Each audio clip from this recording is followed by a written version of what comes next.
all of them. Just completely blown away. Woohoo!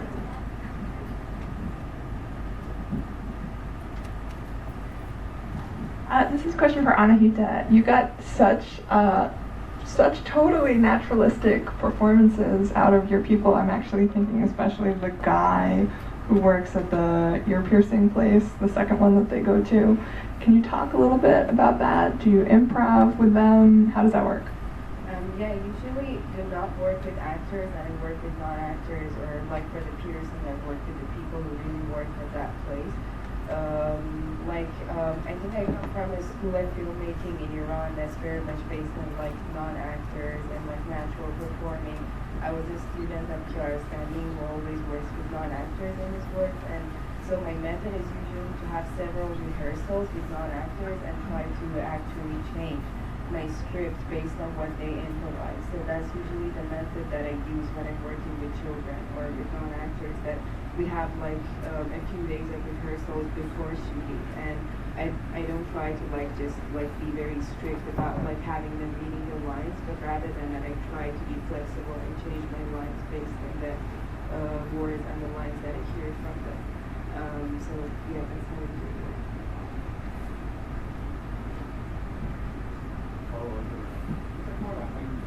All those kids. Can you talk about how you wrangled all those kids when in the kid party? Well, yeah, that was.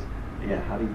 So like the main character is the brother of one of my close friends, and the other ones like I found them all through friends and relatives. And after that, we had like 2-4 months that we tried to arrange times that we could all get together and play the games. So I basically like have a script, but I changed it a lot through the rehearsals, and we just like got together like every week or every other week when we played games. That was actually like role play games, and we actually played roles of their parents, and so we tried to change the text based on that. And I think for me, like the main thing about working with actors is forming a friendship, especially with the children, like forming a very close friendship before shooting, so that we truly like trust each other. And also like I also shot some of the rehearsals, and that was also very helpful for me in developing like the final script. But also there are a lot of things that are very mechanical, like I've repeated them so much that like they do it mechanically in front of the camera, like it's totally automatic for them. So that's also something that I use for any kid. Mohammed, what's the conceptualization of that kind of haunting storyline? Like how it... Yeah, how did you come to thinking, to do that kind of... Yeah, so the film was made for the Future State series for ITBS, and they want to explore social issues of the future. And, I have an issue with a lot of sci-fi movies that put things far into the future and kind of make it like, oh, that's not going to happen in my lifetime, so whatever, don't have to worry about it. So I wanted to set something that was early in the future, near future, but cyber warfare is happening. It's like there's a lot of factual things going on there. The U.S. Shut down centrifuges in Iran with the Olympic Games virus during the Summer Olympics last year. So it's a silent war. You can't see what's happening, and a lot of times with politics in general, you kind of when you use the word government, it's a dehumanized word. It's just like this robot or something, but it affects real people. So I really wanted to do a portrait of a character who's kind of just trying to live life and gets caught up in this geopolitical situation and can't go back and can't kind of stay and is kind of stuck between a rock and a hard place.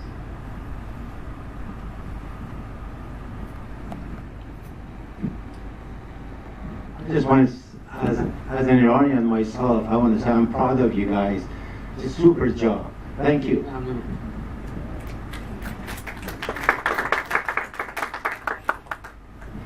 Stopped location. I shot most of it in southeastern Oregon on the Albert Desert, and an additional location in eastern Washington near Quincy. And technology, what did you shoot with on whatever? Digital, and we shot on a camera called the GH2 and the Panasonic AF100 for the lower light, kind of darker scenes.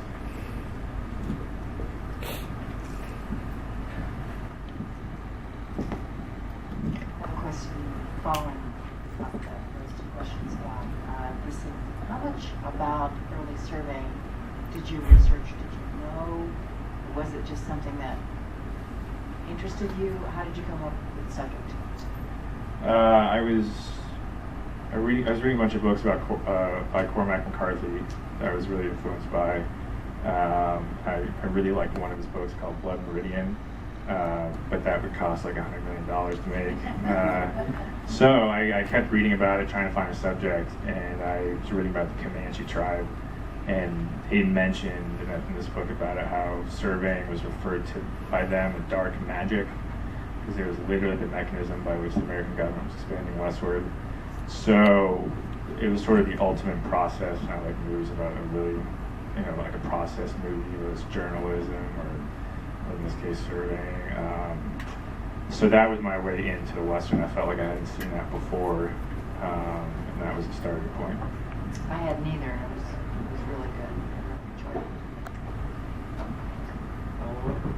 it. A follow-up is, I found that the atmosphere was incredible, especially with no dialogue, basically.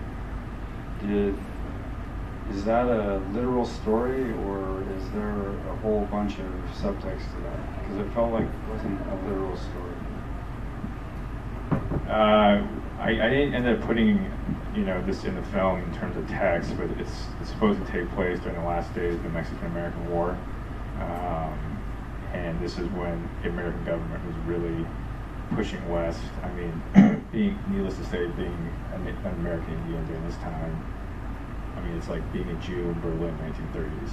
The Holocaust is coming, so that was this idea of sort of total chain reaction Holocaust was kind of the theme I was going for, and it just didn't really make a whole lot of sense to have dialogue anywhere else unless he was like talking to himself, but I didn't want to go that route.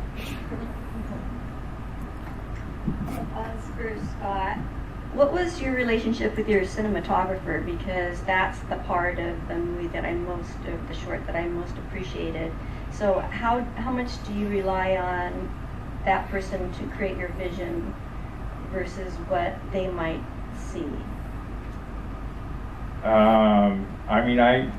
I knew like what I was doing with each shot, and we would sort of communicate what I was looking for. I did not want to like soak the film to make it look dirty like a period movie. I also didn't want to make it look too digitally, which you can do. So I was trying to find a balance between that. But most of it was just natural light, because that's all we could really afford to do.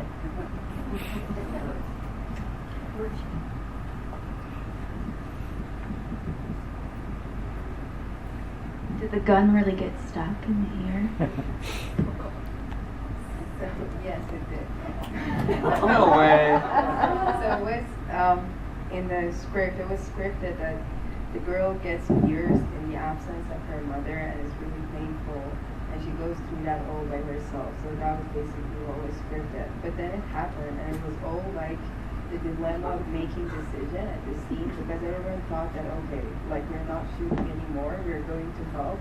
But then it was just this moment that me and Yoni, the cinematographer of the film, decided that like that's the only thing we can do. Like we're going to keep shooting, and we're just asking the people not to come in front of the camera, because we cannot really help with that. Like we're only the piercers who can get the gun out of her ears.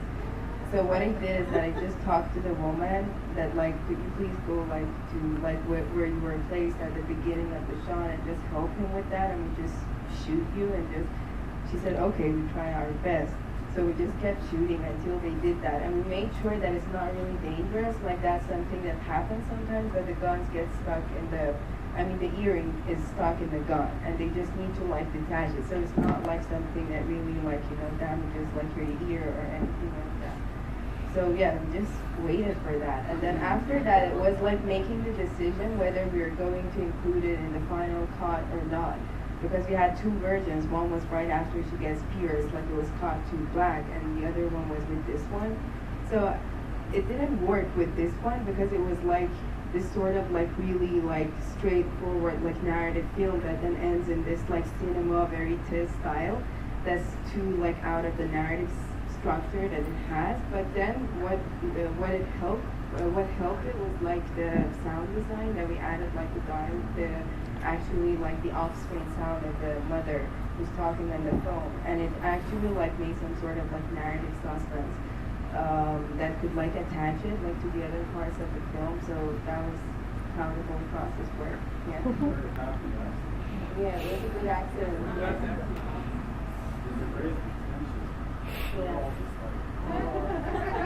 Yeah, I think it was a good accident. I mean, it was an interesting shot in itself, but I think it worked really well because it was also sort of like helping to the theme of the film that was like this sort of like being delayed before like getting to this moment of like coming of age sort of like getting pierced.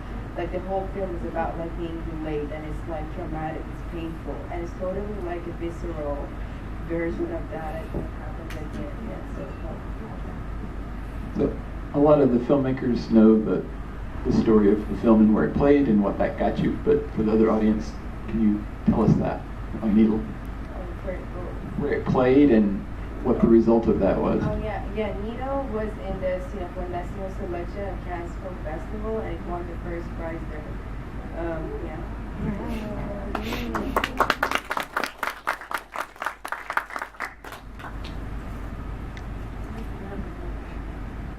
Scott, my question is the birds. Yes. Were they really there, all those birds and that noise? Yeah, but we amplified it in the sound design.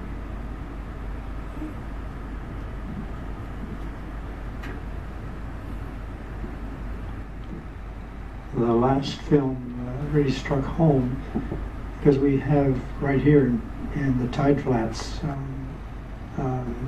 a major detention facility that's receiving and deporting people daily. So I don't know where your home is, but it's very close to us here. Yeah, I was born in Iran, and I grew up in San Jose, California. And, there's a very diverse community. One of my best friends is Japanese, and I have heard multiple stories of his grandparents in the internment camp. So history, I think, repeats itself. It reimagines itself, but it does repeat itself. So, we may not see internment again, but we may see a similar situation where fear can strike society to do irrational things again.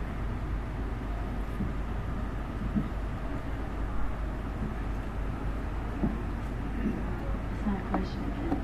But I was going to say, after watching that film and then the documentary last night with the informant, it is starting to remind me of the Japanese camps. So we just Are you going to make a feature version? Or is that in the works at all? Feels kind of like you could. I've had that come up a few times in Q&A, especially because of the way it ends. And there is a feature treatment. I'm writing a different feature right now, but basically she joins the program, and the cyber war escalates, and she kind of has this motherly feeling that comes over herself, and she realizes she doesn't want to give this baby away, so she escapes the program, and she has the government on her tail, and also the black markets as well. So there's that.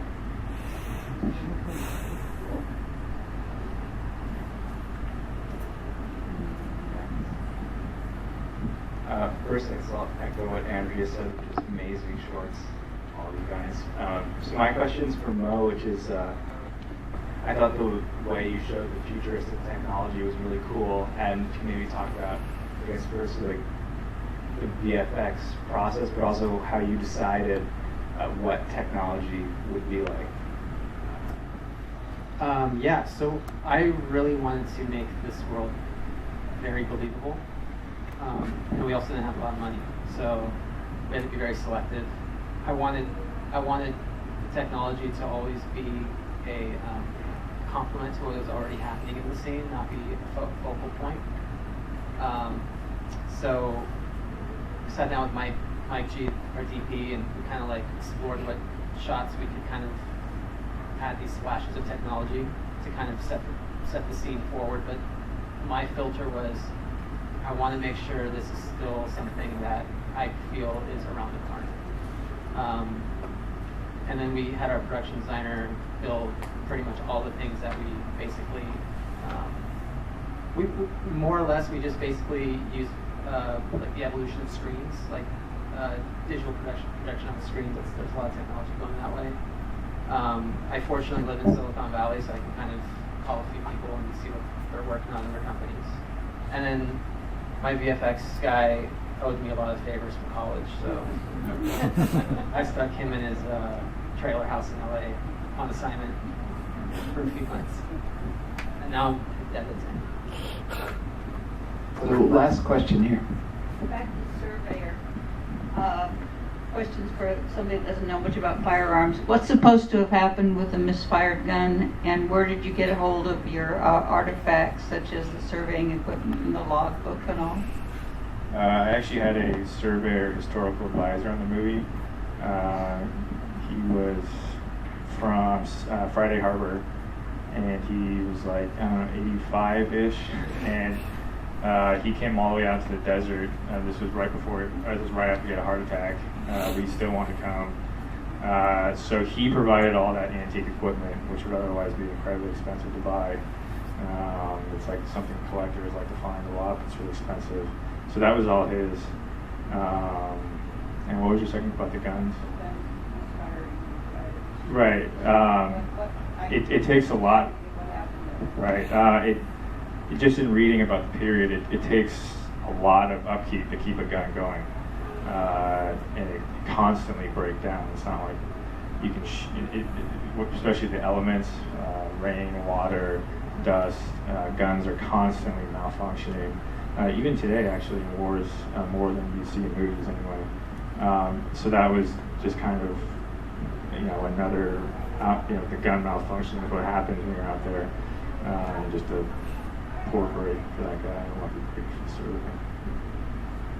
So I want to thank you all so much for presenting your film and coming to